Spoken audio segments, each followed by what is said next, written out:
ஸ்தோத்திரம். நேற்று வந்து இரும்பை பற்றி நம்ம வந்து ஆரம்பிக்கணும். அதில் உள்ள மீதியை கொஞ்சம் நினைப்போம். தானியேல் 8:25. தானியேல்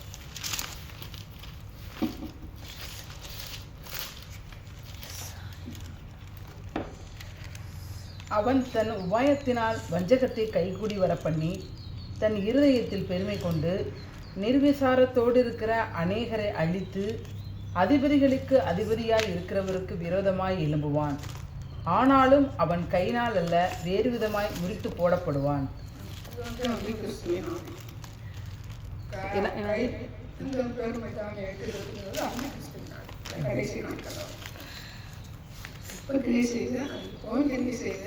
அதோடைய தன்மை வந்து இப்போவும் இருக்குது. முடிவு வந்து பார்த்தீங்கன்னா அந்த உபத்திரவம் அந்த லாஸ்ட் எண்டில் அப்போ முறிக்கப்படுறது வந்து பார்த்தீங்கன்னா அந்த கல்வி படித்தோம்னா அது வந்து தேவனுடைய ராஜ்யம் வந்து வந்தது. அதுக்கு முன்னாடியே அருமை கதாபிகம் டோட்டலாக வந்து என்ன செய்யலாம், எல்லாரையும் ஒன்று சேர்த்து நதி வறண்டு போயிருக்கும், அது வழியாக வருவாங்க அப்படிங்கிற இப்போ தேவை பார்த்தீங்கன்னா ஆண்டவர் வந்து ஜெயிச்சு மொத்தமாக அழிக்கிறாரு. எல்லாத்தையும் அதுக்கு முன்னாடி நடக்கிறார். யோபு 34:20. யோபா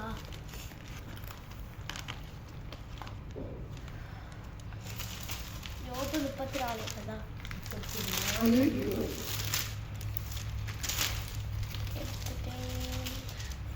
அவன் ஜீவன் அப்பத்தையும் அவன் ஆத்துமா ருசிகரமான போஜனத்தையும் அரோசிக்கும். 34:20. இப்படிப்பட்டவர்கள் சடுதியில் சாவார்கள். ஜனங்கள் பாதி ஜாமத்தில் கலங்கி ஒளிந்து போவார்கள். காணாத கையினால் பலவந்தர் அழிந்து போவார்கள். இந்த காணாத கைகள் எல்லாமே வந்து பார்த்தீங்கன்னா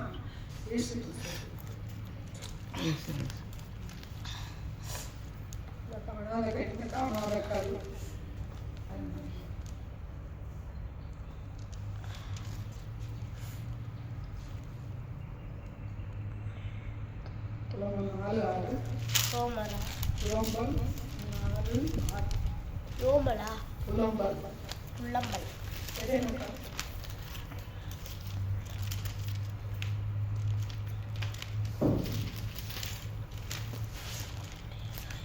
கை செய்கை இல்லாமல் ஒரு நிமிஷத்திலே கவிழ்க்கப்பட்ட சோதோமின் பாவத்துக்கு வந்த தண்டனையை பார்க்கிலும் என் ஜனமாகிய குமாரத்தியின் அக்கிரமத்துக்கு வந்த தண்டனை பெரிதாயிருக்கும். கை செய்யலைன்னா அப்போ வந்து கிறிஸ்துவின் ஆட்சி வந்து வரல. அதுக்கு முன்னாடி என்ன நடந்துச்சுன்னா சோதோம் குமாரப்பட்டணங்க அழிக்கப்பட்டது. இப்போ கடைசியில் வந்து ஆண்டவர் என்ன செய்கிறாருன்னா அந்த கிறிஸ்துவின் ஆட்சி கல்விப்படுது. ஆனால் அதுக்கு முன்னாடி சோதோம் குமாரா அழிக்கப்பட்டோம்னா அப்போ அவரும் நியாயத்திற்கு முன்னாடி என்ன செய்வாரு, அந்த காரியம் வந்து நடக்கணும். அந்த அளவுக்கு எங்களுக்கு பாவம் வந்து கூடுதலாக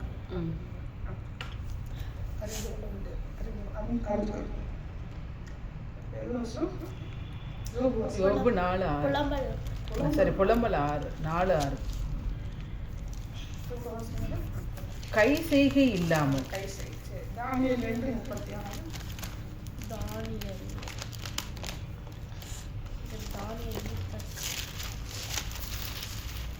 தானியேல் 2:36.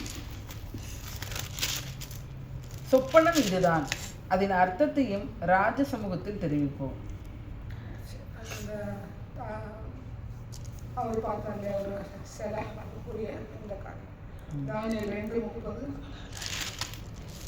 உயிரோடு இருக்கிற எல்லாரை பார்க்கிலும் எனக்கு அதிக ஞானம் உண்டென்பதினால் அல்ல, அர்த்தம் ராஜாவுக்கு தெரிய வரவும் உம்முடைய இருதயத்தின் நினைவுகளை நீர் அறியவும் இந்த மறைபொருள் எனக்கு வெளியாக்கப்பட்டது. நமக்கு எல்லாம் தெரியுது, உன்னோட நான் பெரியாது அப்படின்னு எப்பவுமே செய்யக்கூடாது, நினைக்கக்கூடாது. தாழ்மை இருக்கணும். தாழ்வு இருக்கும்போது என்ன வராது, பெருமை வராது. பெருமை வந்து அந்த கிறிஸ்துனாலே தானியேல் 2:23. என் பிதாக்களின் தேவனே, நீர் எனக்கு ஞானமும் வல்லமையும் கொடுத்து நாங்கள் உம்மிடத்தில் வேண்டிக் கொண்டதை இப்பொழுது எனக்கு அறிவித்து ராஜாவின் காரியத்தை எங்களுக்கு தெரிவித்தபடினால் உம்மை துதித்து புகழுகிறேன் என்றான். தானியேல் என்ன பண்றாரு? முதல்ல தன்னை தாழ்த்துறாரு, ரெண்டாவது ஆண்டவர் வெளிப்படுத்துறாரு. அவ்வளோ பெரிய காரியம். அடுத்த இடத்துல எங்கே போயிருவேன்? ராஜா ஒரு பெரிய ஸ்தானத்தில் போய் இருக்க போறேன். அப்படி இருக்கும்போது சரி தன்னை ஆண்டவர் சொன்ன காரியங்களை துதிக்காது. துதிக்கிறது பெரிய காரியம். நன்றி உணர்வோடு இருக்கிறது பெரிய காரியம். ஆண்டவர் பயன்படுத்துவது எப்படிப்பட்டவங்களா இருக்கணும்? நன்றி உள்ளவங்களா இருக்கணும், துதிக்கிறவங்களா இருக்கணும், தாழ்த்துறவங்களும். நம்மளை எடுத்து பயன்படுத்துகிறாருன்னா நான் நிறைய ஜோம் பண்ணுறேன், நான் நிறையா ஃபாஸ்டிங் போடுறேன், ஆண்டவர் என்னை வந்து அதுக்கு அழைச்சிருக்கிறாரு, அதனால எனக்கு விசுவாசம் வருது, அதனால நான் தீர்க்க தரிசனம் சொல்கிறேன், அதனால எனக்கு இந்த சர்ச்சினாலே ஆத்துமாக்கள் வருது அப்படின்னு சொல்லி நம்ம என்ன செய்யக்கூடாது? விடுவோம் பார்க்கலாம், கவனம் பண்ணலாம். சர்ச்சுக்கு வந்து ஆரம்பிச்சுட்டான், ஆத்துமாவே வரலைனாலும் என்ன சொல்லணும்? என்ன செய்யணும்? ஆண்டவர் தான் கூப்பிட்டாரு, நான் சின்ன சர்ச்சில் தான் கட்டி வச்சுருக்கேன், எனக்கு பாருங்க எத்தனை ஆத்துமாக்களும் நிறைய கூட்டமாக இருக்கு வர்றாங்க, எனக்கு மட்டும் வர மாட்டேங்கிறாங்க அப்படின்னா நம்ம என்ன செய்யணும்? அவரை துதிக்க ஆள் இருந்தாலும் இல்லாட்டியும் ஆமாம் துதிக்க ஆரம்பிக்கலாம். துதிக்க ஆரம்பிக்கும் போது என்ன நடக்கும் அப்படின்னா பீன்ஸ் சாப்பிடுற கத்தரை எழுப்புவாங்க. இப்போ நான் இருக்கிறேன், எனக்கு வந்து எத்தனை ஆத்துமாக்கள் வரல அப்படின்னு நினச்சக்கூடாது. ஆண்டவர் வந்து எதுக்குமே பாஸ்டாக இருக்கிறாரு, எதுக்கு இந்த மினிஸ்ட்ரிக்காக வச்சாரு, ஒன்று கூட வர மாட்டேங்கிறல ஓடி போடுது, பிடிச்சி இழுத்து வைக்கிறேன். 2 குட்டியாக தேடி போய் இழுத்து வைக்கிற மாதிரி இருக்கிறா, சப்பமாக இருக்கிறா அப்படின்னு சொல்கிறேன். ஓடி போயிடுறாங்க. ஆமாம், ஓடி போயிடுறேன். ரைட்டா? நான் எதுவுமே வேறு வேலை எடுத்துட்டேன்.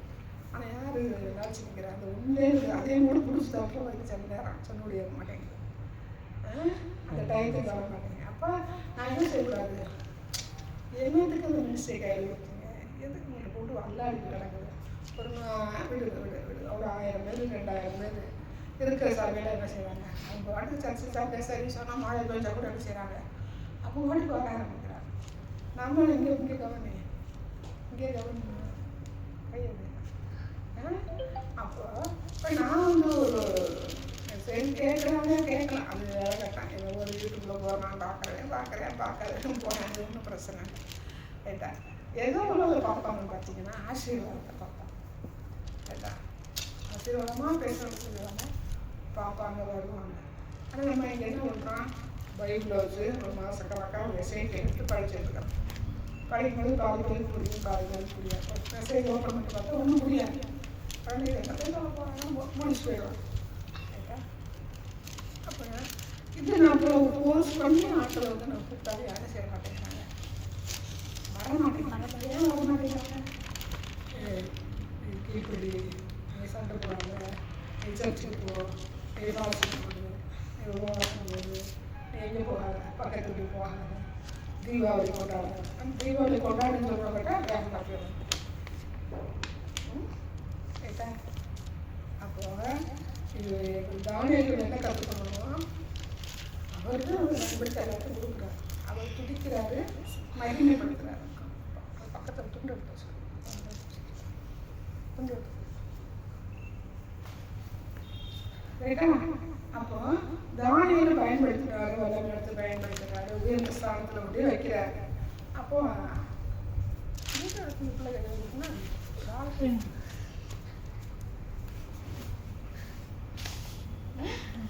அவன் வந்து உயர்ந்த ஸ்தானத்தில் போனாலும் துதிக்கிறார்.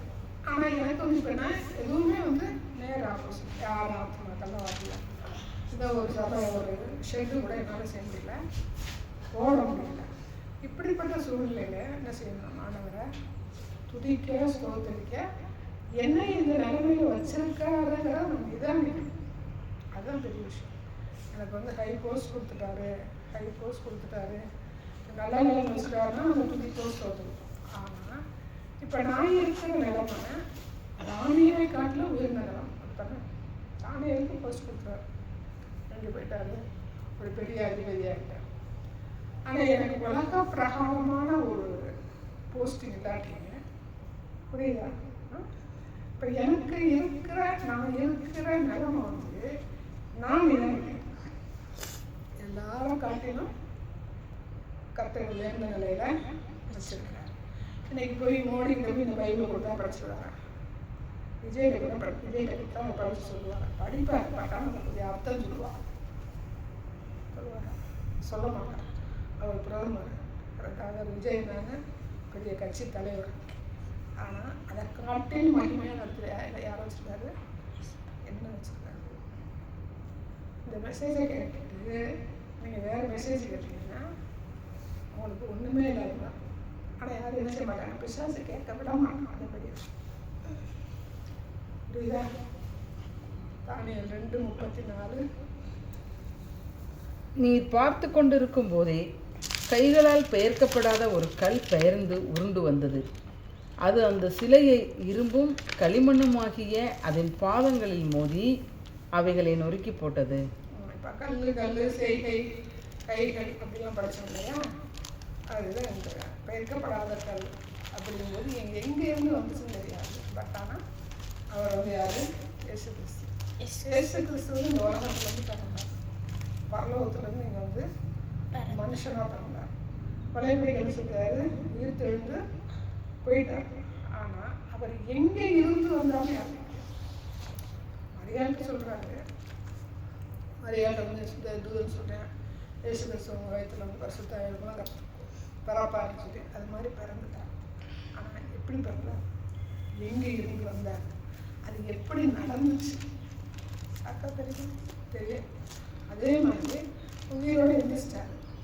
அப்போ சொல்லிட்டு சொல்கிறார், சீஷர்தான் சொல்கிறார், இப்போ நான் போகிறேன், நான் திரும்ப வரேன் அப்படின்னு சொல்லி சொல்கிறேன். நான் போகிறேன்னு சொல்லி சொல்கிறேன். ஆனால் எங்கே போய் இருக்கிறேன்றது அதுதான் வந்து கைகளால் பெயர்க்கப்படாத கல். எதுவுமே டச் பண்ணல. ஆனால் இயேசு கிறிஸ்து என்ன செய்கிறாரு? விளையாண்டு வர்றாரு, சிறையில் அடித்து நொறுக்கப்படுறாரு, உயிரோடு எழுந்திருக்கிறாரு, மேலே போயிட்டார். இன்னும் இருக்கிறாரு. அப்படித்தானே? அதுதான் வந்து கைகளால் பெயர்க்கப்படாத கல். தானியேல் 2:34-35. அப்பொழுது அந்த இரும்பும் களிமண்ணும் வெண்கலமும் வெள்ளியும் பொன்னும் ஏகமாய் நொறுக்குண்டு கோடை காலத்தில் போரடிக்கிற களத்திலிருந்து பறந்து போகிற பதரை போலாயிற்று. அவைகளுக்கு ஒரு இடமும் கிடைக்காதபடி காற்று அவைகளை அடித்து கொண்டு போயிற்று. சிலையை மோதின கல்லோவென்றால் ஒரு பெரிய பர்வதமாகிய பூமியை எல்லாம் நிரப்பிற்று.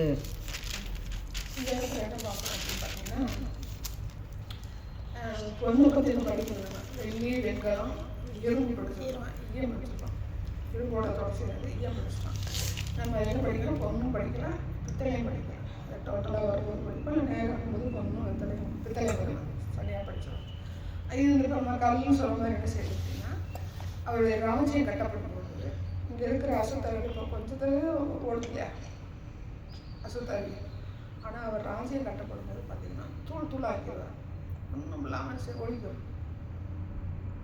ஓடி போய் அவருடைய ஆட்சி நடக்கும்போது என்ன செய்யுது? அசுத்தாவிங்க இருக்காது. அவர் இருக்கும்போது என்ன இருக்காது? இருக்காது. டோட்டல் என்ன செய்வார்? கொண்டு போய் நரகத்தில் உட்கார். ஓகே ரைட்டா? 1 Corinthians 15:24. 15:24. அடுத்தது கண்ணாடி எடுக்கிறோம்.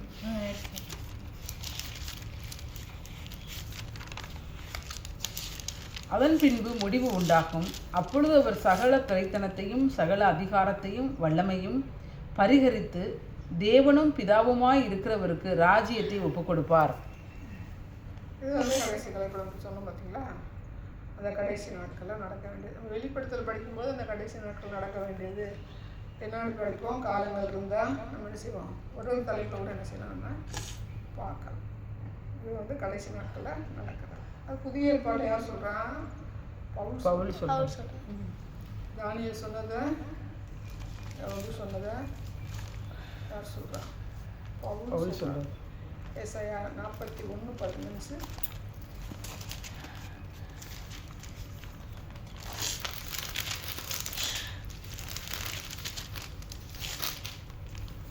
இதோ போரடிக்கிறதற்கு நான் உன்னை புதிதும் கூர்மையுமான பற்களுள்ள எந்திரமாக்குகிறேன். நீ மலைகளை மிதித்து நொறுக்கி குன்றுகளை பதருக்கு ஒப்பாக்கி விடுவாய். இந்த எந்திரம் வந்து பார்த்தீங்கன்னா இயேசு கிறிஸ்து சொல்லலாம், தீர்க்கதரிசி செய்யலாம் சொல்லலாம். அடுத்து வந்து பாவத்தை கண்டித்து போதிக்கிற போதகமானவரை சொல்லலாம். யாரெல்லாம் சொல்லலாம்?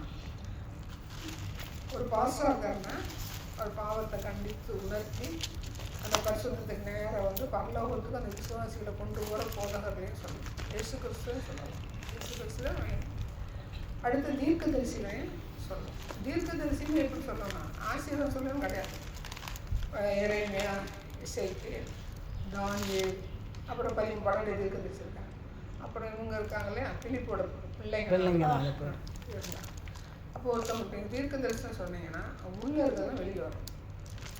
சும்மா நீ அங்கே போவ இங்கே போவ, நீ அந்த கல்யாணம் பண்ணுவ, நீ இந்த பொண்ணை கல்யாணம் பண்ணுவ, நீ இந்த காரை வாங்குவ, நீ இந்த வீட்டை வாங்குவ, இது வந்து தீர்க்க தரிசனம் கிடையாது. அதுக்கெல்லாம் கணக்கு கொடுக்கணும்.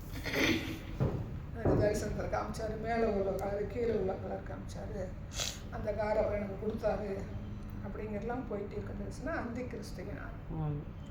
எந்த ஒரு தீர்க்க தரிசனமும் வருங்காலத்தை சொல்லணும், எதிர்காலத்தை சொல்லணும், நிகழ்காலத்து இப்போ நடக்கிறத சொல்லணும், நீ வர போகிறதையும் சொல்லணும், நடைமுறையும் சொல்லணும். அதே நேரத்தில் ஒரு மனுஷன் தீர்க்க தரிசனம் கேட்டு வர்றாங்கன்னா அவங்ககிட்ட இருக்கிற உள்ளே இருக்கிற பாவங்களை வெளியில் கொண்டு வர, அதுக்கு பேர் தான் தீர்க்க தரிசனம். தரிசியாவேன்னு சொல்லுங்க, அதனால தான் சொல்லணும். அப்போ நீ எப்படிப்பட்டிருக்கோம் தீர்க்க தரிசனம் சொல்லும்போது?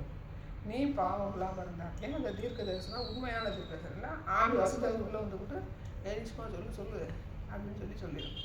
அப்போ அது என்ன ஆகும்? அந்த கள்ள தீர்க்க தரிசனம் நரகத்தில் பண்ணி போட்டுரும். தீர்க்க தரிசனம் வர ஆசை, ஆனால் நம்ம அதுக்கு தகுந்தவங்க மாறணும். எப்படி மாறணும்?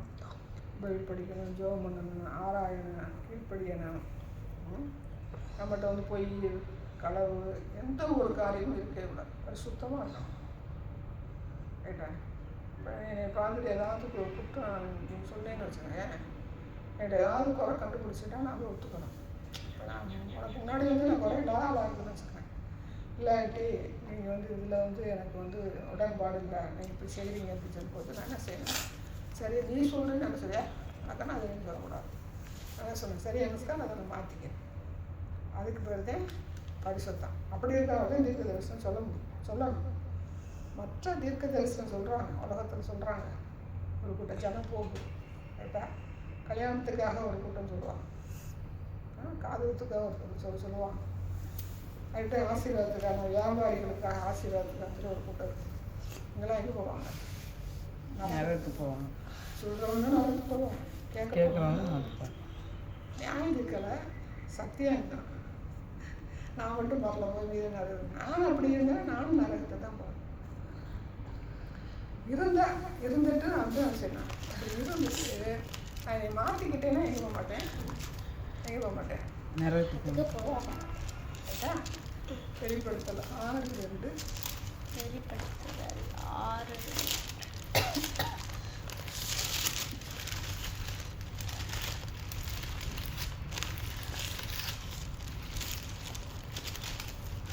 நான் பார்த்தபோது இதோ ஒரு வெள்ளை குதிரையை கண்டேன். அதன் மேல் ஏறியிருந்தவன் வில்லை பிடித்திருந்தான். அவனுக்கு ஒரு கிரீடம் கொடுக்கப்பட்டது. அவன் ஜெயிக்கிறவனாகவும் ஜெயிப்பவனாகவும் புறப்பட்டான்.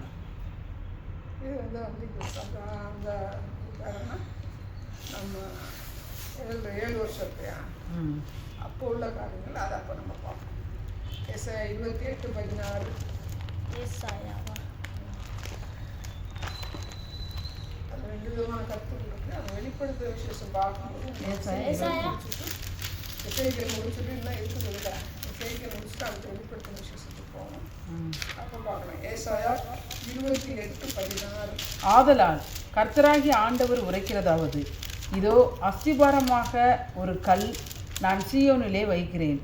அது பரீட்சிக்கப்பட்டதும் விலையேறப்பட்டதும் திட அஸ்திபாரம் உள்ளதுமான மூளைக்கல்லாக இருக்கும்.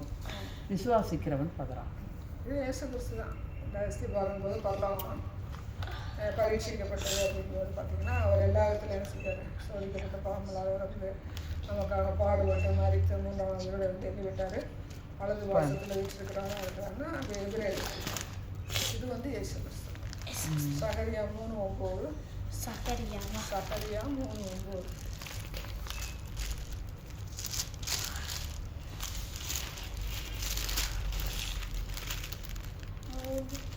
இதோ நான் யோசுவாவுக்கு முன்பாக வைத்த கல், இந்த ஒரே கல்லின் மேல் 7 கண்களும் வைக்கப்பட்டிருக்கிறது. இதோ நான் அதன் சித்திர வேலையை நிறைவேற்றி இந்த தேசத்தில் அக்கிரமத்தை ஒரே நாளில் நீக்கி போடுவேன் என்று சேனைகளின் கர்த்தர் சொல்லுகிறார். இந்த 7 கண்கள் போது வெளிப்படுத்தின விசேஷத்தில் வரும்ல 7 நம்ம குத்து அது வந்து அதோட இருக்கு. சித்திரை ஆடைன்றதுமா அதை நம்ம தனியாக ஒரு அங்கே போகும்போது பார்ப்போம். ரைட்டா? ஏசாயா 2:2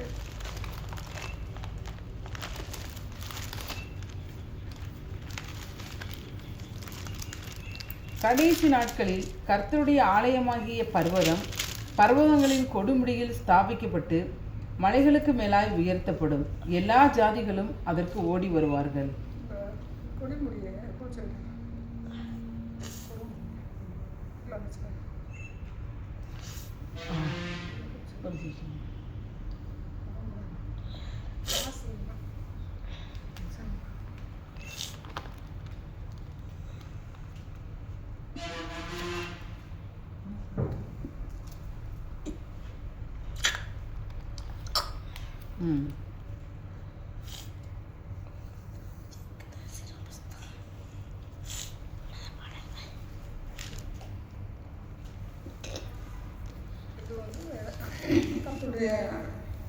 அந்த லாஸ்ட்டு அந்த காரியங்கள் தான். எசேக்கியேல் 20:40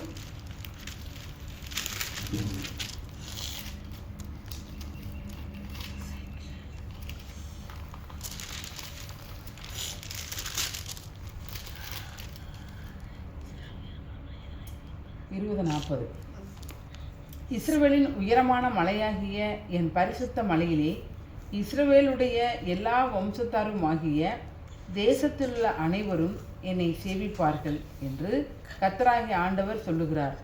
அங்கே அவர்கள் மேல் பிரியம் வைப்பேன். அங்கே நீங்கள் பரிசுத்தம் பண்ணுகிற எல்லாவற்றிலும் உங்கள் காணிக்கைகளையும் உங்கள் முதற் பலன்களையும் செலுத்தும்படி கேட்பேன். கடைசி நாட்களில் வருது. வெளிப்படுத்தல் 21:10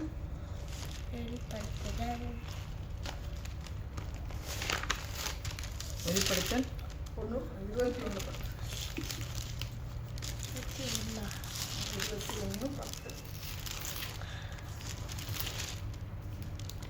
அப்பொழுது அவனை வணங்கும்படி அவனுடைய பாதத்தில் விழுந்தேன்.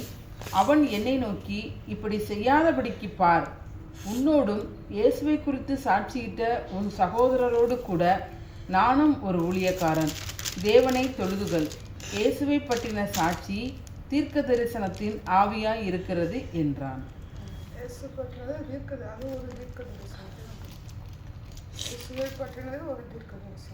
21:10 பெரிதும் உயரமுமான ஒரு பர்வதத்தின் மேல் என்னை ஆவியில் கொண்டு போய் தேவனுடைய மகிமையை அடைந்த எருசலேமாகிய பரிசுத்த நகரம் பரலோகத்தை விட்டு தேவனிடத்திலிருந்து இறங்கி வருகிறதை எனக்கு காண்பித்தார். கடைசி நாளில் வருது.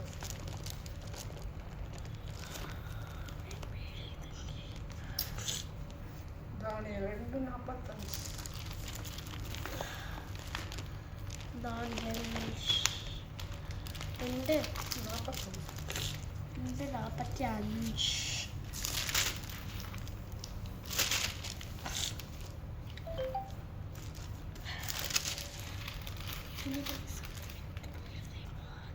இனிமேல் சம்பவிக்க போகிறதை மகாதேவன் ராஜாவுக்கு தெரிவித்திருக்கிறார். சொப்பனமானது நிச்சயம், அதன் அர்த்தம் சத்தியம் என்றார். இந்த வார்த்தை வந்து பார்த்தீங்கன்னா இந்த வசனம் லத்தீன் பதிப்பிலே கிரேக்க பதிப்பில் இருக்கும்.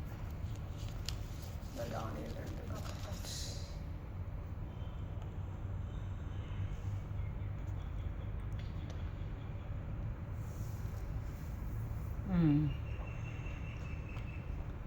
இந்த கைகளால் வெட்டப்படாத ஒரு கல் அப்படிங்கிற வசனம் பெயர்க்கப்படாத கல். 2:34 நீர் பார்த்து கொண்டிருக்கும் போதே கைகளால் பெயர்க்கப்படாத ஒரு கல் பெயர்ந்து உருண்டு வந்தது. 2:23 2:34 அது வந்து பார்த்தீங்கன்னா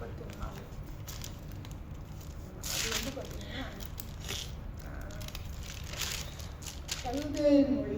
அப்போ அவர் பாபிலோன் ராஜா தானே நேபுகாத்நேச்சர்.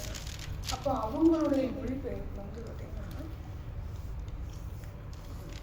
35 வருஷம் நீ அப்பொழுது அந்த இரும்பும் களிமண்ணும் வெண்கலமும் வெள்ளியும் பொன்னும் ஏகமாய் நொறுங்குண்டு கோடை காலத்தில் போரடிக்கிற களத்திலிருந்து பறந்து போகிற பதரை போலாயிற்று. அவைகளுக்கு ஒரு இடமும் கிடைக்காதபடி. அந்த இது வந்து பார்த்தீங்கன்னா தானியேல் 34:35 வந்து கல்தேயர் அவங்களுடைய மொழிபெயர்ப்பில் வந்து பார்த்தீங்கன்னா தானியேல் 34 தானியேல் 2:34-35 வாசிங்க. வாசிட்டாச்சுக்கா. நீங்கள் அதிகாரம் 34 நீங்கள் அதனால சொல்லுங்கள். தானியேல் 2:34-35 வசனம். அதில் வந்து அந்த கல்தேயர் மொழிபெயர்ப்பு வந்து இது லத்தீன் கிரேக்கம் பதிவில் இருக்கிறாங்க. கல்தேயர் மொழிபெயர்ப்பு என்னன்னு பார்த்து சொல்கிறேன். அதில் வந்து என்ன சொல்கிறாங்க அப்படின்னா கைகளால் வெட்டப்படாத ஒர்க்கம். இங்கே நம்ம வாசல்னா கைகளால் பெயர்க்கப்படாத. ஆனால் அந்த கல்தேயர் மொழிபெயர்ப்பு கைகளால் வெட்டப்படாத ஒர்க்கம். உளி வச்சு எதுவுமே அடிக்கலை அப்படின்னா அந்த மண்ணெல்லாம் வந்து பார்த்தீங்கன்னா மலை மாதிரி வந்து அந்த மண் வந்து என்ன செய்யுதுன்னா தூசியை அடிக்குது பார்த்தீங்களா. அது வந்து என்ன சொல்லுவாங்க, அந்த களிமண் சுட்ட மண் வந்து தூசி பறக்கும். சுட்ட மண் இருக்குல்ல, அந்த தூசி பறக்குது பார்த்தீங்கன்னா அந்த மாதிரி பறக்கும் அப்படின்னு சொல்லி அதில் வந்து கொடுத்துருக்காங்க. அடுத்து வந்து இந்த 35 மறுபடியும் வாசிங்க. 2:35 அப்பொழுது அந்த இரும்பும் களிமண்ணும் வெண்கலமும் வெள்ளியும் பொன்னும் ஏகமாய் நொறுங்குண்டு கோடை காலத்தில் போரடிக்கிற களத்திலிருந்து பறந்து போகிற பதரை போலாயிற்று. அவைகளுக்கு ஒரு இடமும் கிடைக்காதபடி. கல்லு வந்து அது மேலே மோதுது இல்லையா, அடித்து அவைகளை அடித்து சிலைகள் மோதின வந்து கல்லு வந்து மோதுன்னு வச்சோமா. ஆமாக்கா, அது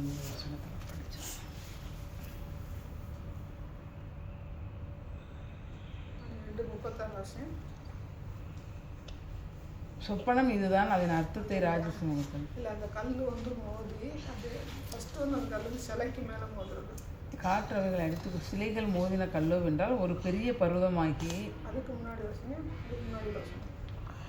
அது அந்த சிலையை இரும்பும் களிமண்ணும் அந்த பாதங்களில் மோதி அவைகளை நொறுக்கி போட்டது. நீர்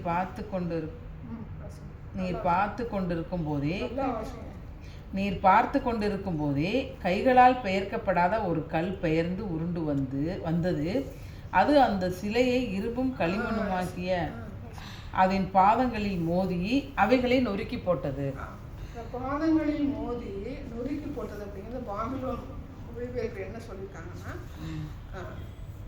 அடி அடி அடி அப்படிங்கிற வார்த்தை பயன்படுத்திருக்காங்க, மொழிபெயர்த்திருக்காங்க. இதை வந்து இதில் வந்து பேசினேன். அப்போ வந்து கிரேக்க லாங்குவேஜாக இருந்தது. இன்னும் உள்ளே போய் நம்ம பார்ப்போம்.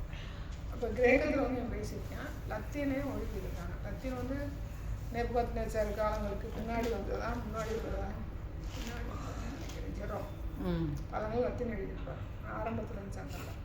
அப்போ அந்த ஒரு நேபுகாத்நேச்சார் இருக்கிற மொழிபெயர்ப்பில் என்ன சொல்கிறாருன்னா, அந்த கல் வரும்போது இந்த சிலையை பார்த்து அடி அடி அடி அப்படிங்கிற வார்த்தை பயன்படுத்துகிறாங்க. அது வந்து தொடர்ந்து அடிச்சதா இந்த ஒரே அடி அடிச்சதா அடிச்சிருக்காங்க. அடி அடின்னு சொல்லும்போது இன்னொரு அர்த்தம் என்ன சொன்னாங்கன்னா, அந்த அடி அடின்போது கையை தட்டியிருக்காங்க. கையை தட்டி தட்டி அடி, கையை தட்டிட்டு அடி, கையை தட்டுறாங்க அங்கே அடி விழுது, கையை தட்டுறாங்க அடி விழுது. அந்த மாதிரி வந்து பாபிலோனோட கல்தேயருடைய மொழிபெயர்ப்பில் மொழிபெயர்த்துறாங்க. அப்போ எந்த அளவுக்கு வந்து அவங்க வந்து இந்த சம்பவம் நடந்துச்சுன்னா நமக்கு இது மொழிபெயர்ப்பு தமிழில் வரும்போது அந்த சம்பவம் வந்து எவ்வளவு பாதிக்கப்பட்டு அவங்க மொழிபெயர்த்துறாங்க. ஈஸியான மாஸ்டர் தான். இப்போ தமிழில் மொழிபெயர்க்கும் போது அவங்க ஒரு தானியேலுடைய புத்தகம் வந்து வந்து அப்படிதான் இருப்பாங்க. இப்போ அந்த கிரேக்க அந்த இதில் வந்து கிரேக்கத்தில் இருந்துச்சு. அந்த நாட்களில் வந்து கிரேக்க சாம்ராஜ்யம் வச்சாங்க. அதுபோல கிரேக்க சாம்ராஜ்யம் கிரேக்கத்தையும் மொழிபெயர்த்தாங்க, லத்தீனையும் மொழிபெயர்த்தாங்க. 2:45 வரை மட்டும் அதை அமையும். ஆனால் கல்தேயரின் மொழிபெயர்ப்பு வந்து என்ன நடக்குதுன்னு பார்த்தீங்கன்னா, கல்தேயரின் மொழிபெயர்ப்பில் அடி அடி அப்படிங்கிறது அடிக்கும்போது வந்து ஒரு கை தட்டி ஒருத்தர் கை கை தட்டுறாங்க, அடிங்கிற சொல்ல ஒரு வார்த்தை, அந்த வார்த்தை பயன்படுத்திட்டாங்க. ரைட்டா?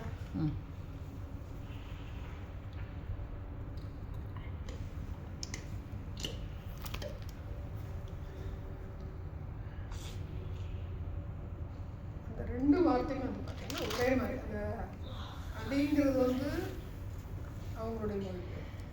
இந்த எபிரேயத்தில் வந்து பார்த்தீங்கன்னா எபிரேயத்தில் தான் வந்து கையில் தட்டுறதுக்கு அந்த வார்த்தை வந்து பயன்படுத்துகிறாங்க.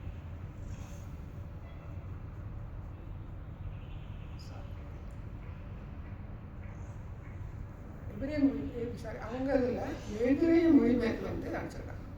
அடிங்கிறதும் கைகள் தட்டு வந்து எபிரேயத்தில் பயன்படுத்திருக்காங்க.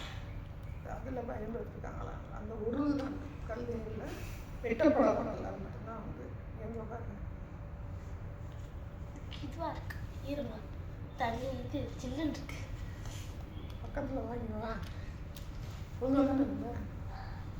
சரி, சங்கீதம் 98:8 வருஷம் 98:8 இது சங்கீதம். கர்த்தருக்கு முன்பாக ஆறுகள் கைகொட்டி பர்வதங்கள் ஏகமாய் கெம்பிரித்து பாடக்கடவது.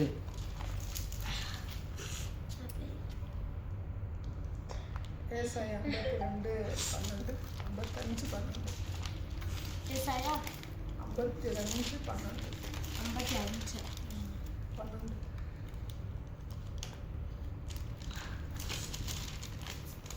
நீங்கள் மகிழ்ச்சியாய் புறப்பட்டு சமாதானமாய் கொண்டு போகப்படுவீர்கள். பர்வதங்களும் மலைகளும் உங்களுக்கு முன்பாக கெம்பீரமாய் முழங்கி வெளியின் மரங்கள் எல்லாம் கைகொட்டும். எசேக்கியேல் 25:6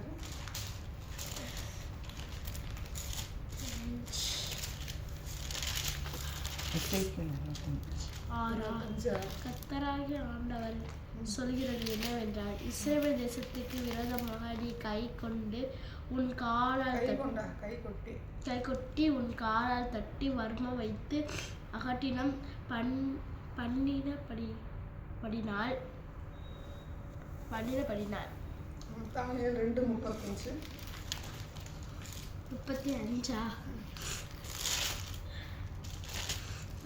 அப்பொழுது அந்த இரும்பும் களிமண்ணும் வெண்கலமும் வெள்ளியும் பொன்னும் ஏகமாய் நொறுங்குண்டு கோடை காலத்தில் போரடிக்கிற களத்திலிருந்து பறந்து போகிற பதரை போலாயிற்று.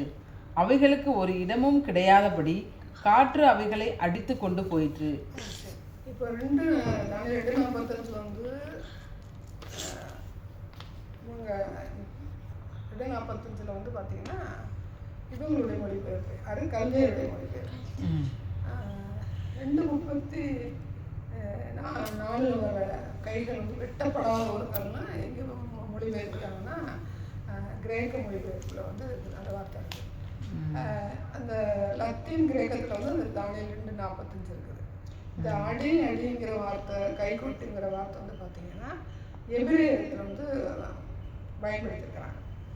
இந்த இப்போ நம்ம படிச்சோம் சங்கீதம் 98, ஏசாயா 55:12, எசேக்கியேல் 25, இந்த 3 வருஷத்துக்கு இந்த கை கொட்டுங்கிற வார்த்தை பார்த்தீங்களா இருக்கா? இதில் வந்து பார்த்தீங்கன்னா கல்வியை வார்த்தையை பயன்படுத்திருக்காங்க, பைபிள் பயன்படுத்திருக்காங்க. அடுத்து வந்து பார்த்தீங்கன்னா இவர் தானியேல் 2:35 பதர்னு வருதா? 2:35 ஆமாம் பதரை போலாயிற்று. அந்த பதர் வந்து பார்த்தீங்கன்னா எப்படிப்பட்ட பதர்னு சொல்லிட்டு கல்வியில் வந்து பயன்படுத்திருக்காங்க அப்படின்னா யாத்ரா 32:20 வருஷங்க யாத்ராகமும் இந்த பதர் அப்படிங்கிறது வந்து இந்த வார்த்தை பயன்படுத்திருக்காங்க. கல்வியர் வார்த்தை வந்து பயன்படுத்திருக்காங்கன்னா இதுலேயும் கல்வியர் வார்த்தை பயன்படுத்திருக்காங்க. கல்வியர் வார்த்தை வந்து பைபிளில் இவங்களும் பயன்படுத்துகிறாங்க. அந்த கல்வியை மொழிபெயர்ப்போட இது வந்து லிங்க் ஆகிருக்காங்க. இப்போ யாத்ராகமும் 2:32-20 யாத்ராகம்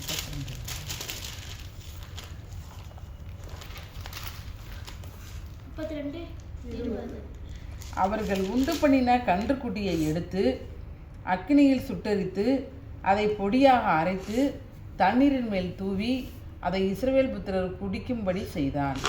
இந்த மாதிரி வந்து அந்த கல்வே மொழிபெயர் கல்தேயருடைய மொழிபெயர்ப்பில் கல்தேயர் வந்து அந்த வார்த்தை வந்து இதுக்கு ஒப்பம் வந்து பயன்படுத்திருக்காங்க. உபாகம் 9:23, உபாகமம் 9:21. உபாகம்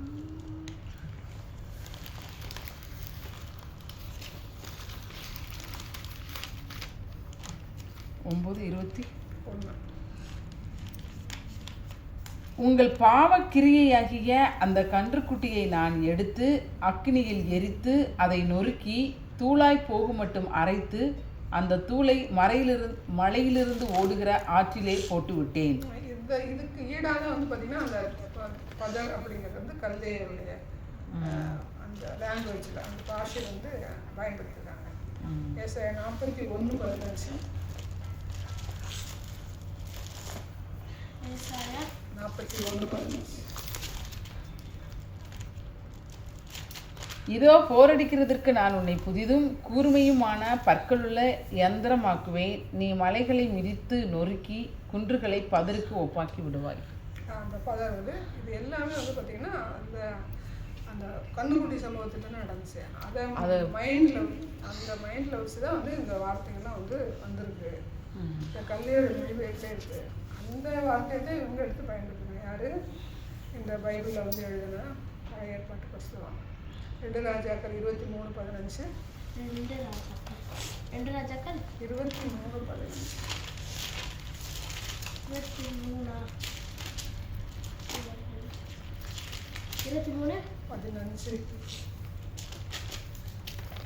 23:15. இஸ்ரவேலை பாவம் செய்ய பண்ணின நேபாத்தின் குமாரனாகிய யெரொபெயாம் பெத்தேலில் உண்டாக்கி இருந்த பலிபீடமும் மேடையும் ஆகிய அவ்விரண்டையும் அவன் இடித்து அந்த மேடையை சுட்டெரித்து தூளாக்கி விக்கிரக தோப்பையும் சுட்டெரித்தான்.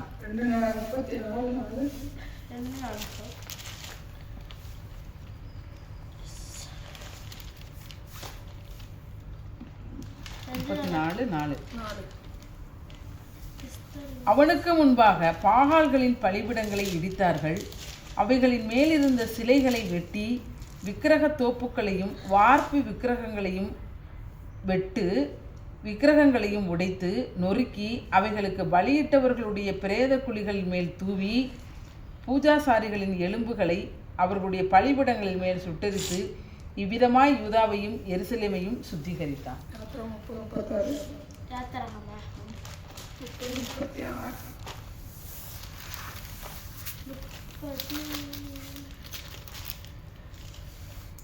அதில் கொஞ்சம் எடுத்து பொடியாக இடித்து நான் உன்னை சந்திக்கும் ஆசரிப்பு கூடாரத்தில் இருக்கும் சாட்சி சந்நிதியில் வைப்பாயாக. அது உங்களுக்கு மகா பரிசுத்தமாய் இருக்க கடவுது.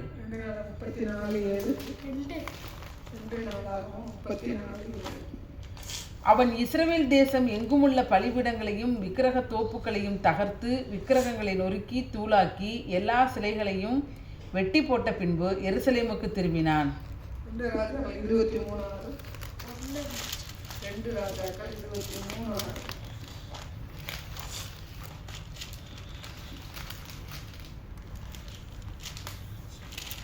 தோப்பு விக்கிரகத்தை கர்த்தரின் ஆலயத்திலிருந்து எருசலேமுக்கு புறம்பே கீதரோன் ஆற்றுக்கு கொண்டு போய் அதை கீதரோன் ஆற்று ஓரத்திலே சுட்டெரித்து அதை தூளாக்கி அந்த தூளை ஜன புத்திரருடைய பிரேத குழிகளின் மேல் போடுவித்தான். இந்த சம்பவங்களில் பயன்படுத்துகிற எல்லா வார்த்தைகளும் பார்த்தீங்கன்னா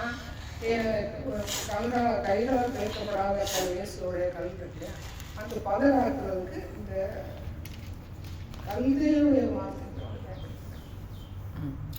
அப்போ இந்த சம்பவங்கள் மாதிரி அப்போ என்ன செய்யணும், எல்லாத்தையும் கொடுக்கணும். இந்த ராஜாக்கள் காலங்களில் கொஞ்சம் கொஞ்சமாக நோக்கணும். அங்கே மொத்தமாக சிலர் ஒதுக்குவார். ரெண்டாவது சம்பவம் இப்போ கண்டுக்குட்டியாக குடிச்ச உடனே என்ன பண்ணார், மோசே கரைச்சி குடிக்க வைக்கிறார். ராஜாக்கள் காலங்களில் யோசியா வந்து செய்கிறேன் இடும்பெல்லாம் நிறுத்திட மாட்டேன். அப்புறம் யோசியா வந்து எல்லாத்தையும் கொண்டு வைக்கிறது இன்னும் பள்ளத்தாக்களை கொண்டு போட்டுருவேன். இந்த காரியங்களுக்கு வந்து கல்வியோடைய மொழிபெயர்ப்பு அப்படி பார்த்து பயன்படுத்துகிறேன். இதே சம்பவம் அன்னைக்கு நடக்கும். அப்படிதான் நம்ம புரிஞ்சுக்கணும். அடுத்து வந்து ஆதியாகமம் 49:24. 49:24.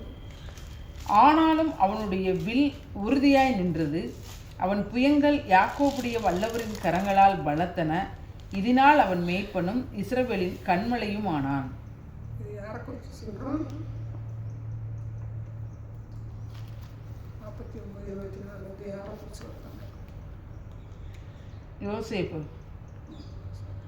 யோசேப்பு குறித்து வந்து தீர்க்கதரிசனம். திரும்ப வாசனை. ஆனாலும் அவனுடைய வில் உறுதியாய் நின்றது.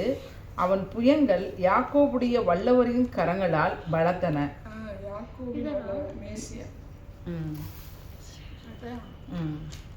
இந்த தீர்க்கதரிசனம் மேசியா குறித்து சொன்னது. அந்த கல்லை குறித்து.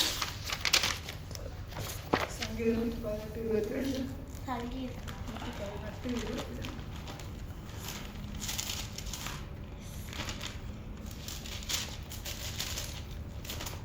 சங்கீதம் 118:22. அது கர்த்தராலே ஆயிற்று. அது நம்முடைய கண்களுக்கு ஆச்சரியமாய் இருக்கிறது. 22 வீடு கட்டுகிறவர்கள் ஆகாததென்று தள்ளின கல்லே மூளைக்கு தலைக்கல்லாயிற்று. 28:16.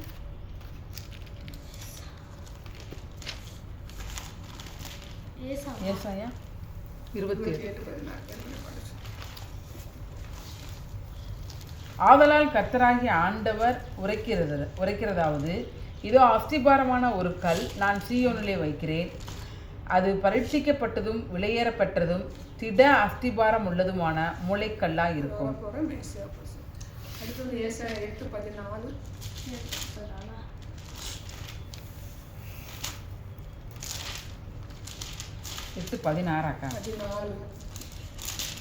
அவர் உங்களுக்கு பரிசுத்த ஸ்தலமாய் இருப்பார். ஆகிலும் இஸ்ரவேலின் 2 கோத்திரத்துக்கும் தடுக்கலின் கல்லும் இடறுதலின் கண்மலையும் எருசலேமின் குடிகளுக்கு சுருக்கும் கண்ணியுமாய் இருப்பார். இஸ்ரவேலுக்கு மட்டுமில்ல, எல்லாருமே. கிறிஸ்தவத்தை பார்த்தா எல்லாருமே தெரியுதா? கிறிஸ்துவை பார்த்தாலே கிறிஸ்தவத்தை பார்த்தாலே இயேசுவை பார்த்தாலே இதுதான் இடறுதல் உங்கள் பார்வைக்கு. அப்போ 4:11.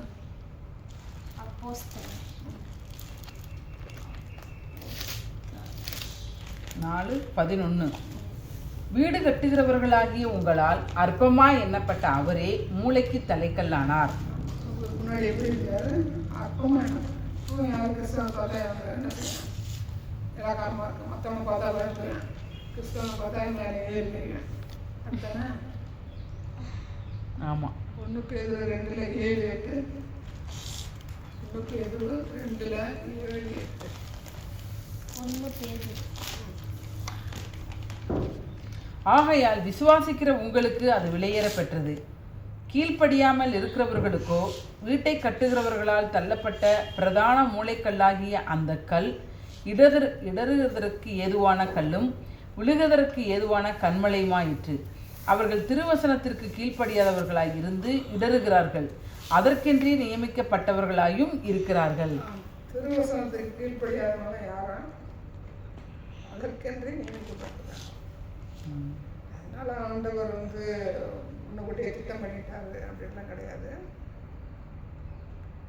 அவங்களுடைய கீழ்ப்படியாமல் பார்த்தீங்கன்னா, கீழ்ப்படியாமல் போனால் பிசாசுலாம் செய்ய போக மாட்டேன்னு ஏன்னா நீ என்னை வரட்டுறேன், நான் போக மாட்டேன் அப்படிங்கும்போது நீ கீழ்ப்படிந்து அது ஆட்டோமேட்டிக்காக புரியுதா? இப்போ ஒரு விஷயம் சொல்கிறேன், நீங்கள் செய்ய மாட்டேன் போயிடுறீங்களா? அப்போ அது உள்ளே இருக்குது. அதாவது கீழ்ப்படிஞ்சிட்டேன், சரி அனுஷ்கா நல்ல பிள்ளை நம்ம உள்ளே இருக்கக்கூடாது. அப்போ இந்த கல்லுக்கு கீழ்ப்படியலை, திருவசனத்துக்கு கீழ்ப்படினா வேதத்துக்கு கீழ்ப்படியலை, வார்த்தைக்கு கீழ்ப்படியலை, அது அவர் சொல்கிறதுக்கும் கீழ்ப்படியலை, வேதம் சொல்கிறதுக்கும் கீழ்ப்படியலை, தேவனுடைய பிள்ளைகள் சொல்கிறதுக்கும் கீழ்ப்படியாத ஆட்களுக்கு தான் என்ன செய்யலாம்? நரகம் இருக்கு அப்படின்னு சொல்லி பேதர் சொல்லுவாங்க. மத்திய 21:32.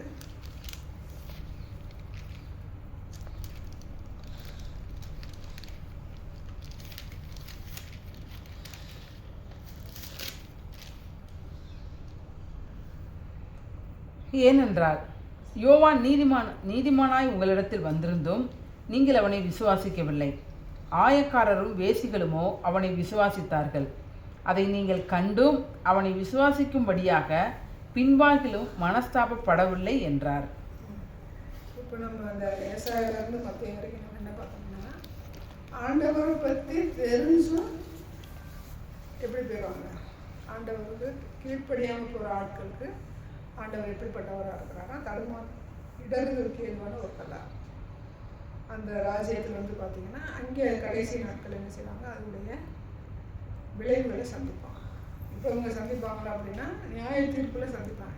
உயிரோட இருந்தால் விளைவுகளை சந்திப்பாங்க, செத்து போனால் கடைசி நியாய தீர்ப்பு நாளில் சந்திப்பாங்க. எப்படி 2:20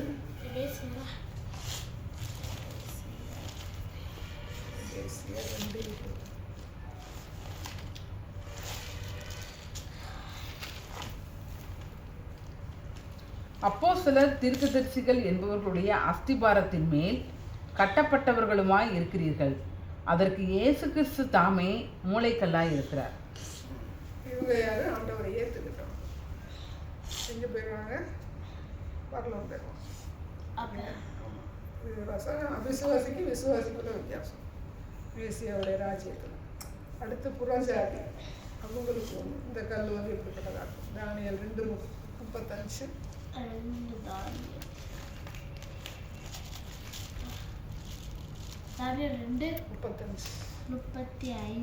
அப்பொழுது அந்த இரும்பும் களிமண்ணும் வெண்கலமும் வெள்ளியும் பொன்னும் ஏகமாய் நொறுங்குண்டு கோடை காலத்தில் போரடிக்கிற களத்திலிருந்து பறந்து போகிற பதரை போலாயிற்று.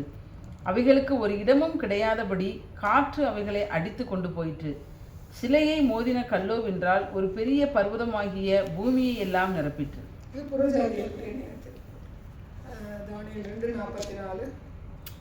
அந்த ராஜாக்களின் நாட்களிலே பரலோகத்தின் தேவன் என்றென்றைக்கும் அழியாத ஒரு ராஜ்யத்தை எழும்ப பண்ணுவார். அந்த ராஜ்யம் வேறே ஜனத்துக்கு விடப்படுவது இல்லை. ஒரு கல் கையால் பெயர்க்கப்படாமல் மலையிலிருந்து பெயர்ந்து உருண்டு வந்து இரும்பையும் வெண்கலத்தையும் களிமண்ணையும் வெள்ளியையும் பொன்னையும் நொறுக்கினதை நீர் கண்டீரே. அப்படியே அது அந்த ராஜ்யங்களை எல்லாம் நொறுக்கி நிர்மூலமாக்கி தானே என்றென்றைக்கும் நிற்கும்.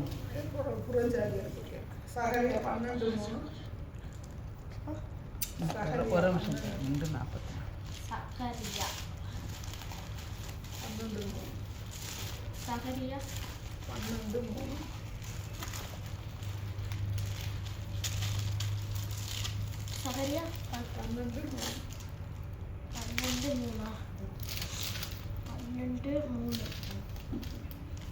அந்நாளிலே நான் எருசலேமை சகல ஜனங்களுக்கும் பாரமான கல்லாக்குவேன்.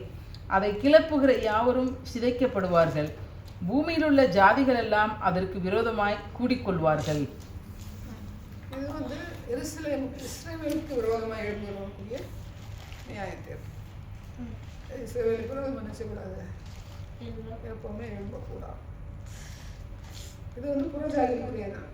இந்த 3 வசனம் 2:35, தானியேல் 2:35, 2:44, சகரியா 12:3. அடுத்து வந்து மத்தேயு 21:44 வாசிங்க. மத்தேயு 21:44.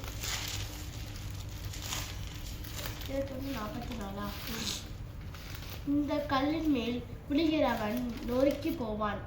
இது எவன் மேல் விழுமோ அவனை நசுக்கி போடும் என்று நான் உங்களுக்கு சொல்கிறேன் என்றார். ஏசாயா 8:14-15. ஏசாயா 8:14-15. அவர் உங்களுக்கு பரிசுத்த ஸ்தலமாய் இருப்பார். ஆகிலும் இஸ்ரவேலின் 2 கோத்திரத்துக்கும் தடுக்கலின் கல்லும் இடறுதலின் கண்மலையும் எருசலேமின் குடிகளுக்கு சுருக்கும் கண்ணியுமாய் இருப்பார். அவர்களில் அநேகர் இடறி விழுந்து நொறுங்கி சிக்குண்டு பிடிபடுவார்கள். இது வந்து இஸ்ரவேலுடைய ஏசாயா 8:14-15. மத்தேயு 21:44. 21:44. ஆமா, அது இயேசு கிறிஸ்து இருந்தாரு அந்த நாட்கள்ல உள்ள காரியங்கள். 15:24. 15:24.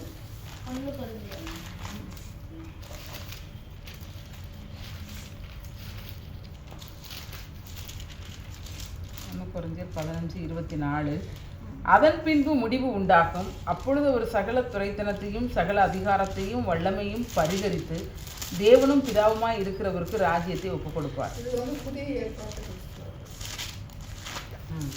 தானியேல் 2:44. தானியேல் 2:44. 40. அந்த ராஜாக்களின் நாட்களில் பரலோகத்தின் தேவன் என்றைக்கும் அழியாத ஒரு ராஜ்யத்தை எழுப்ப பண்ணுவார். அந்த ராஜ்யம் வேறொரு ஜனத்துக்கு விடப்படுவதில்லை. ஒரு கல் கையால் பெயர்க்கப்படாமல் மலையில் இருந்து பெரிந்து உருண்டு வந்து இருமையும் வெண்கலத்தையும் களிமண்ணால் வெள்ளியையும் பொன்னையும் நொறுக்கியதையும் நீர் கண்டீரே, அப்படியே அது அந்த ராஜ்யங்கள் எல்லாம் நொறுக்கி நீர் மூலமாக்கி தானே என்றைக்கும் நீர் முக்கும் நீக்கும். கிறிஸ்துவின் ராஜ்யம், பரலோக ராஜ்யம். ரைட்டா? இப்போ ஏசப்பா வந்த காலங்கள்லையும் என்ன இருக்குது? இந்த நியாயத்தீர்ப்பு இருக்குது. அப்புறம் இஸ்ரேலருக்கு நியாயத்தீர்ப்பு இருக்குது. புதிய ஏற்பாட்டு கிறிஸ்தவருக்கு நியாயத்தீர்ப்பு இருக்குது. பழைய ஏற்பாட்டு கிறிஸ்தவருக்கு, பழைய ஏற்பாட்டு இருக்கிறவங்களுக்கு நியாயத்தீர்ப்பு இருக்குது. பரலோக ராஜ்யம் நிச்சயம் சொல்லுவாங்க. தானியேல் 2:45. இனிமேல் சம்பவிக்க போகிறதை மகாதேவன் ராஜாவுக்கு தெரிவித்திருக்கிறார். சொப்பனமானது நிச்சயம், அதன் அர்த்தம் சத்தியம் என்றார். அது காமிச்சது வந்து சும்மா அவன்கிட்ட காமிக்கிறப்பா, சொப்பனம் சும்மா போகிற ஓடுறது காட்டுன்னு பார்ப்பான்னு சொல்ல. சத்தியம் நிச்சயம் அப்படின்னு பார்க்கும்போது ஆதியாகமத்திலேருந்து வெளிப்படுத்தல் வரைக்கும் இது வந்து அடங்கி இருக்குது. இதுக்கு நீ கீழ்ப்படியாதவன் அது உன் கையில் தான் இருக்குன்னு சொல்லி சொன்னான். ஆனாலும் அவன் கீழ்ப்படியவன் என்ன செஞ்சான்? மாடு மாதிரி போனானா? அப்போ சத்தியத்துக்கு கீழ்ப்படிக்கலைன்னா என்ன ஒன்று நமக்கு கிடைக்காது. நியாயத்திற்கு சத்தியத்தை கீழ்ப்படிச்சிட்டோம் அப்படின்னா நமக்கு என்னன்னா பரலோகம் நிச்சயம். ஏசாயா 2:2 வாசிங்க. ஏசாயா 2:2. கடைசி நாட்களில் கர்த்தருடைய ஆலயமாகிய பர்வதங்களின் கொடுமுடியில் ஸ்தாபிக்கப்பட்டு மலைகளுக்கு மேலாய் உயர்த்தப்படும். எல்லா ஜாதிகளும் அதற்கு ஓடி வருவார்கள். லாஸ்ட் எண்டில் வந்து பார்த்தீங்கன்னா எல்லாருக்குமே பரலோகம் சொல்கிறார். ஆனால் அவரை ஏற்றுக்கிட்டாலே பரலோகம், எல்லாருக்கும் பரலோகம். யாரும் வந்து அவருக்கு வந்து என்ன செய்யுது, இதே நீ வா நீ வராதுன்னு சொல்லலை. எல்லாருக்கும் பரலோகம் இருக்கார். அங்கே சத்தியம் நிச்சயம். கீழ்ப்படிஞ்சா பரலோகம் நிச்சயம். அடுத்து வந்து மத்தேயு 1:20.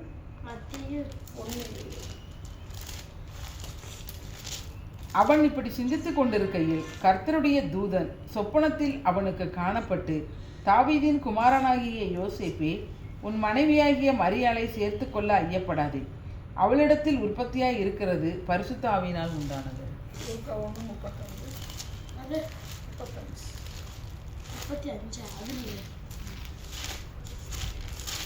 உன் ஆத்துமாவையும் ஒரு பட்டயம் உருவி போகும் என்றார். ஐயோ 1:35.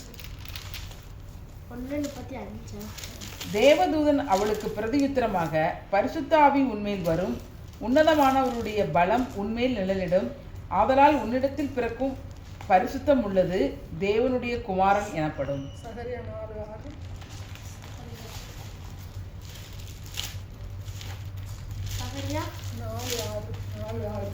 அப்பொழுது அவர், செருபாபேலுக்கு சொல்லப்படுகிற கர்த்தருடைய வார்த்தை என்னவென்றால், பலத்தினாலும் அல்ல பராக்கிரமத்தினாலும் அல்ல, என்னுடைய ஆவியினாலே ஆகும் என்று சேனைகளில் கர்த்தர் சொல்கிறார்.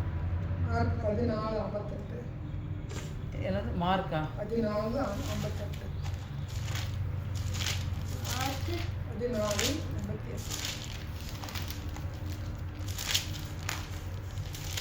அவருக்கு விரோதமாய் பொய் சாட்சி சொன்னார்கள்.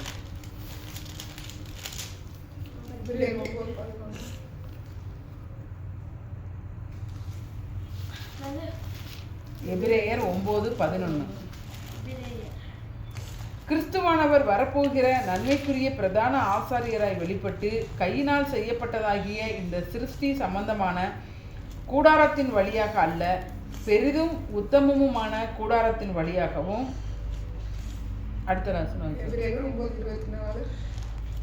9:24. அந்தபடி மெய்யான பரிசுத்த ஸ்தலத்துக்கு அடையாளமான கையினால் செய்யப்பட்டதாய் இருக்கிற பரிசுத்த ஸ்தலத்திலே கிறிஸ்துவானவர் பிரவேசியாமல் பரலோகத்திலே தானே இப்பொழுது நமக்காக தேவனுடைய சமூகத்தில் பிரத்யட்சம் ஆகும்படி பிரவேசித்திருக்கிறார்.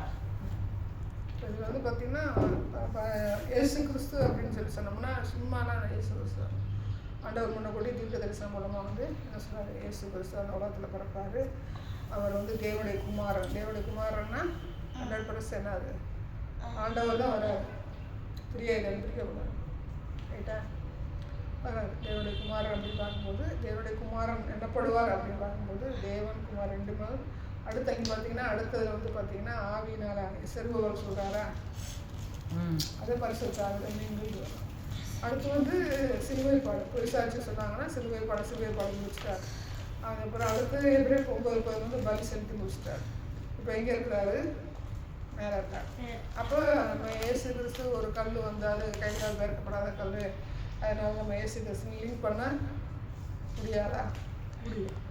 எங்கேருந்து வந்தால் எப்படி போனாலும் தெரியாது, இயேசு கிறிஸ்து எப்படி வந்தார்றது தெரியாது. அதே நேரத்தில் மானிட அதாவது தேவனுடைய குமாரனாக இருக்கிறாரு, ஆவியினால் என்ன செய்கிறார், பரிசுத்தாவியால் சிலைப்பட்ட தேவனாக இருக்கிறாரு, சிலுவையை சுமந்து சிலுவை பாடாடையார் தன்னை பலியாக கொடுக்குறாரு, மேலே போகிறார், ரைட்டா?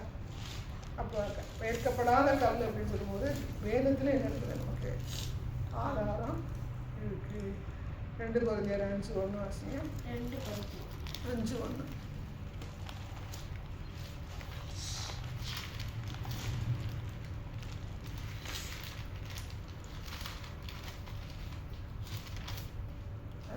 பூமிக்குரிய கூடாரமாகிய நம்முடைய வீடு அழிந்து போனாலும் தேவனால் கட்டப்பட்ட கைவேலையல்லாத நித்திய வீடு பரலோகத்திலே நமக்கு உண்டென்று அறிந்திருக்கிறோம்.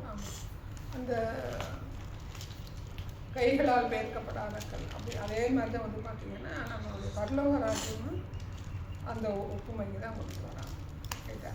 கொலோசியர் 2:11. கொலோசியர்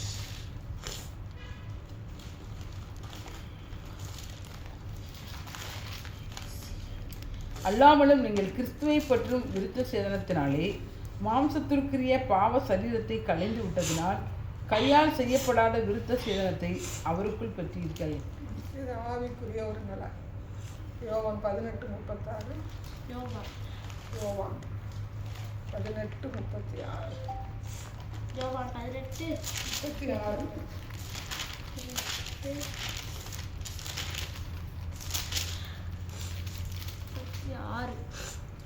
இயேசு பிரதியுத்தரமாக, என் ராஜ்யம் இவ்வுலகத்திற்கு உரியதல்ல, என் ராஜ்யம் இவ்வுலகத்திற்கு உரியதானால் நான் யூதரிடத்தில் ஒப்புக்கொடுக்கப்படாதபடிக்கு என் ஊழியக்காரர் போராடி இருப்பார்களே, இப்படி இருக்க என் ராஜ்யம் இவ்விடத்திற்கு உரியதல்ல என்றார். அடுத்தது வந்து தானியேல் 2:35. அப்பொழுது அந்த இரும்பும் களிமண்ணும் வெண்கலமும் வெள்ளியும் பொன்னும் ஏகமாய் நொறுங்கொண்டு கோடை காலத்தில் போரடிக்கிற களத்திலிருந்து பறந்து போகிற பவரை போலாயிற்று. அவைகளுக்கு ஒரு இடமும் கிடையாதபடி காற்று அவைகளை அடித்து கொண்டு போயிற்று.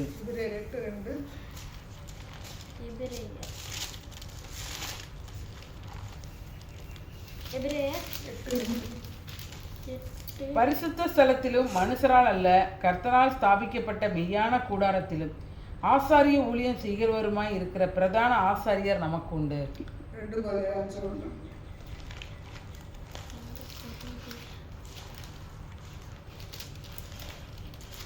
பூமிக்குரிய கூடாரமாகிய நம்முடைய வீடு அழிந்து போனாலும் தேவனால் கட்டப்பட்ட கைவேலையில்லாத நித்திய வீடு பரலோகத்தில் நமக்கு உண்டு என்று அறிந்திருக்கிறோம்.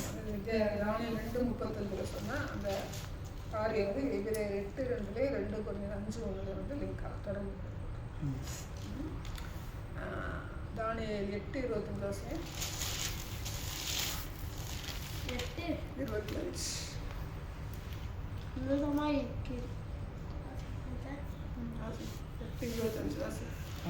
உன்னதமானவருக்கு விரோதமாக வார்த்தைகளை பேசி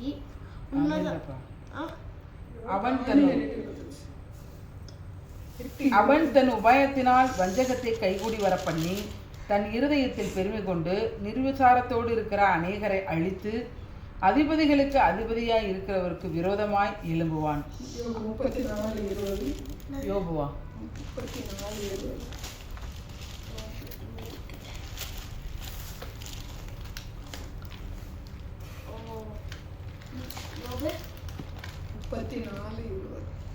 இப்படிப்பட்டவர்கள் சடுதியில் சாவார்கள், ஜனங்கள் பாதி ஜாமத்தில் கலங்கி ஒளிந்து போவார்கள், காணாத கையினால் பலவந்தர் அழிந்து போவார்கள்.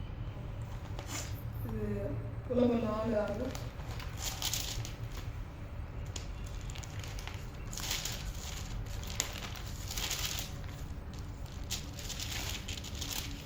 கை செய்கை இல்லாமல் ஒரு நிமிஷத்திலே கவிழ்க்கப்பட்ட சோதோமின் பாவத்துக்கு வந்த தண்டனையை பார்க்கிலும் என் ஜனமாகிய குமாரத்தின் அக்கிரமத்துக்கு வந்த தண்டனை பெரிதாக இருக்கிறது. 2 Corinthians 5:1.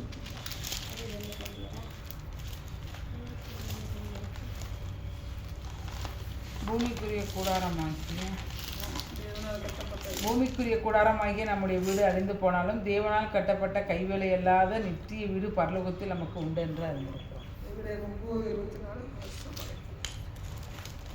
9:20. அந்தப்படி மெய்யான பரிசுத்த ஸ்தலத்திற்கு அடையாளமான கையினால் செய்யப்பட்டதாய் இருக்கிற பரிசுத்த ஸ்தலத்திலே கிறிஸ்து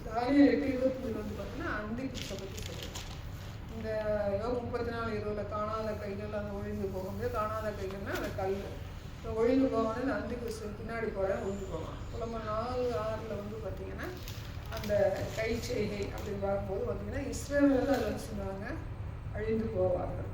2 Corinthians 5:1, எபிரேயர் 9:24 எல்லாமே வந்து பார்த்தீங்கன்னா கைகளால் கட்டப்படாத ஒரு வீடு அப்படிங்கும்போது அந்த இயேசு கிறிஸ்து பார்க்க முடியாது. இதெல்லாம் அது வந்து தொடர்புடைய காரியங்களாக, அதாவது தானியேலில் இருக்கிற காரியங்கள் எங்கெல்லாம் இருக்குது, யோபில் இருக்குது, புலம்பல்ல இருக்குது, கொரிந்தியர்ல இருக்குது, எபிரேயர் எல்லாமே வந்து அங்கே என்ன செஞ்சிருக்கு, வேரோடு இல்லை. அந்த வேர் வந்து எங்கே போனால் இலை பரப்பி அந்த காரியங்களை வெளிப்படுத்துகிற ஒரு ஆதாரமான வசனம். இதில் மட்டும்தான் சொல்லியிருக்குது, தானியேலில் மட்டும். வேறு எங்கே இருக்குதுன்னு கேட்டால் நமக்கு சொல்ல தெரியும்.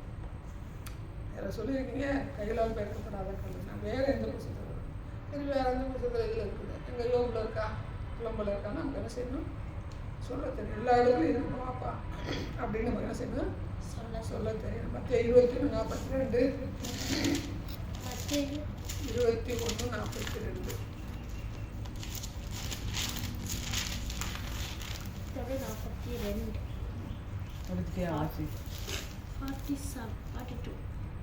இயேசு அவர்களை நோக்கி, வீடு கட்டுகிறவர்கள் ஆகாதென்று தள்ளின கல்லே முளைக்கு தலைக்கல்லாயிற்று, அது கத்தராலே ஆயிற்று. பிரதான ஆசாரியரும் பரிசேயரும் அவருடைய உவமைகளை கேட்டு தங்களை குறித்து சொல்லுகிறார் என்று அறிந்து அவரை பிடிக்க வகை தேடினார்கள். ஆனாலும் ஜனங்கள் அவரை தீர்க்கதரிசி என்று எண்ணினபடினால் அவர்களுக்கு பயந்திருந்தார்கள். அவர் இருக்கிற காலத்தில் அவரே சொல்கிறார், தன்னை பற்றி சொல்கிறாரு. அதுலேயும் கேட்காத யார் ஒரு கூட்ட ஜனங்கள், அவங்களுக்கு தான் வந்து புலம்பல் 4:4 வந்து இஸ்ரவேலருக்கு தண்டனை உண்டு அப்படிங்கிறார். ஏசாயா 23:13. ஆமாம், ஏசாயா 23:13.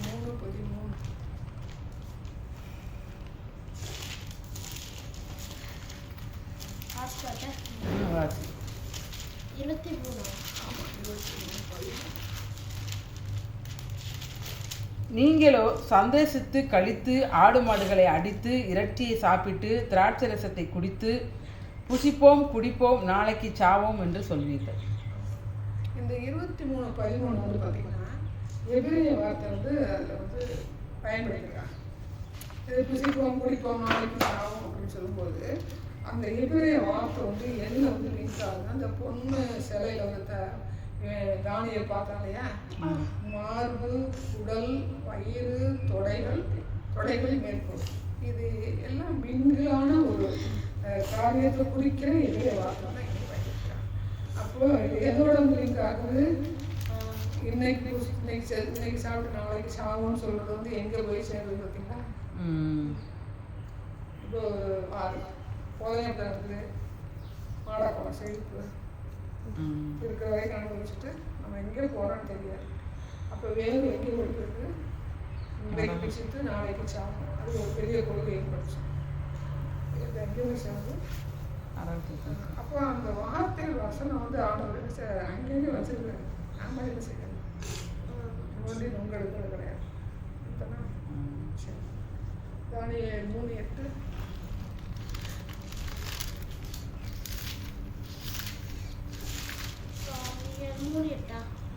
அச்சமயத்தில் கல்தேயரில் சிலர் ராஜ சமூகத்தில் வந்து யூதர் பேரில் குற்றம் சாட்டி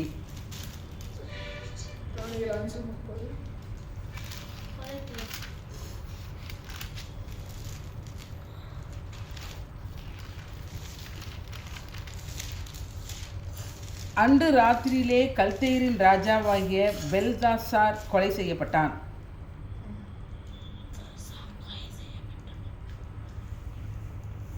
இந்த கல்தேயருடைய வேலை என்னன்னா,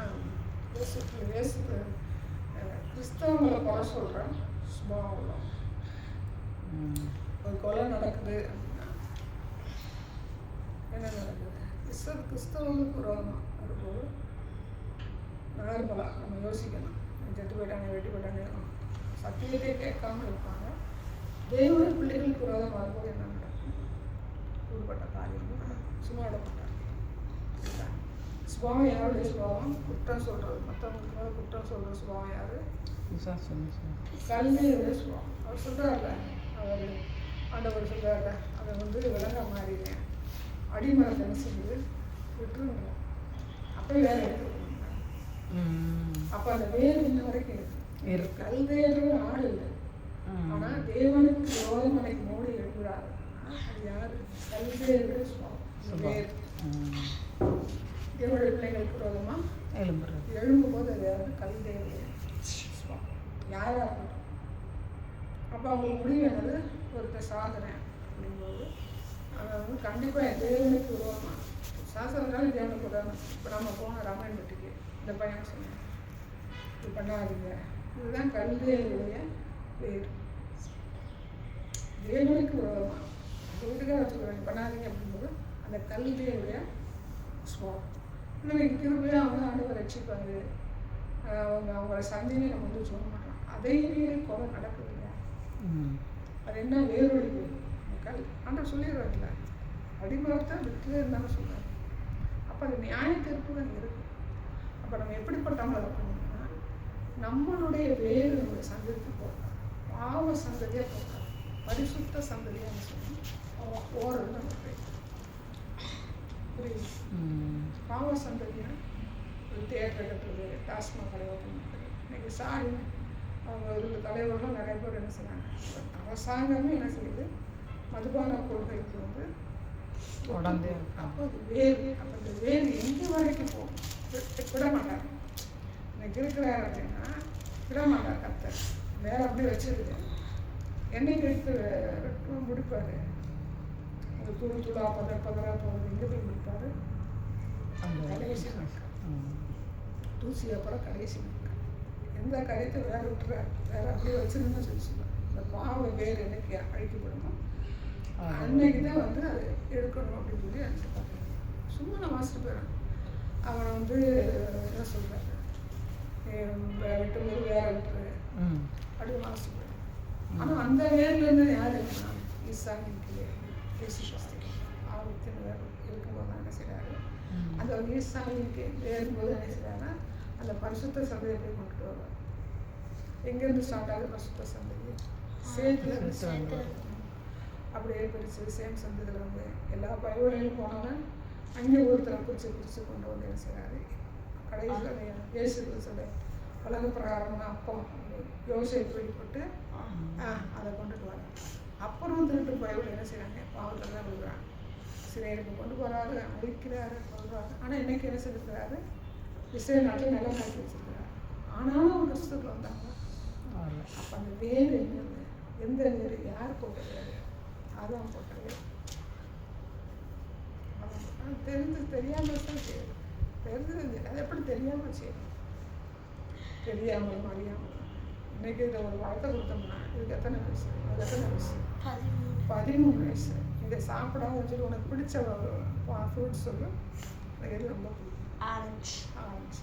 இதை கையில் கொடுத்துட்டு நீ சாப்பிடான்னு சொல்லி பிடித்தமான ஒரு ஃப்ரூட்ஸ் நீ சாப்பிடான்னு சொன்னால் சாப்பிடாம இந்த வயசுல சாப்பிடாம சாப்பிட்டு அவனுக்கு எத்தனை வயசு? கல்யாணம் பண்ணுற வயசு. குறைஞ்சது 25 வயசு. இப்போ சொல்கிறான். பழைய நாட்கள் 20 வயசுல கல்யாணம் பண்ணி கொடுக்குறாங்க. அப்போ 20 வயசு வாலிபனுக்கு இந்த பழத்தை சாப்பிடாதேன்னா அவன் தெரிஞ்சு சாப்பிடுவானா தெரியாமல் சாப்பிடுவான். சொல்கிறாங்க தெரியாமல் சாப்பிட்டுருப்பேன், அந்த கண்களை அது பார்த்தேன், அது ருசிச்சு அப்படிலாம் கிடையாது. சொல்லி ஒரு வசனம் இருக்குது. பட் ஆனால் இவ்வளோ எத்தனை வயசு? அவனுக்கு 20னா நம்ம வந்து சட்டப்படியே போயிடுவோம். இவனுக்கு 25னா அவளுக்கு 18 வயசு வச்சுருவேன். 2 பேரும் சட்டப்படி செய்யணும். கல்யாணம் பண்ணக்கூடிய வயசு. அப்போ கல்யாணம் பண்ணக்கூடிய வயசில் ஒரு பொண்ணு இருக்காங்க. அவள்கிட்ட போய் நீ லவ் பண்ணாத, நீ நார்மலாக தான் செய்யணும், நீ கல்யாணம் பண்ணனா என்ன செஞ்சுருக்கேன், லவ் பண்ணி ஓடி போய் நாசமாக போயிடும். இப்போ தெரிஞ்சுதான் பண்ணுறேன், தெரியாம பண்ணுறாங்க. 5000 பேர் எல்லா செலவும் பண்ணுறாங்க. திடீர்னு ஒருத்தனை பார்த்துட்டு நீ ஓடி போயிடுறேன்.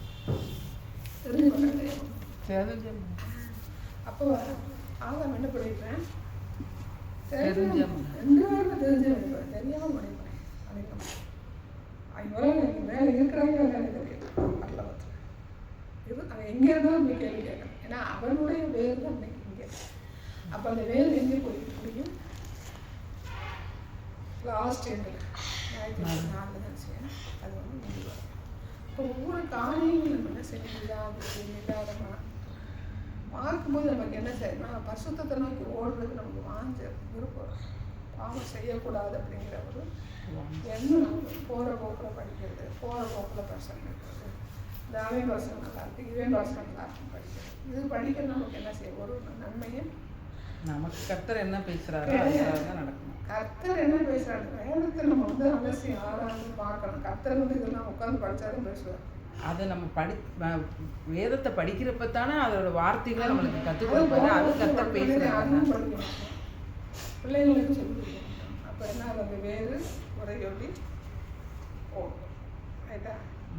மத்திய 1:23 வருஷம்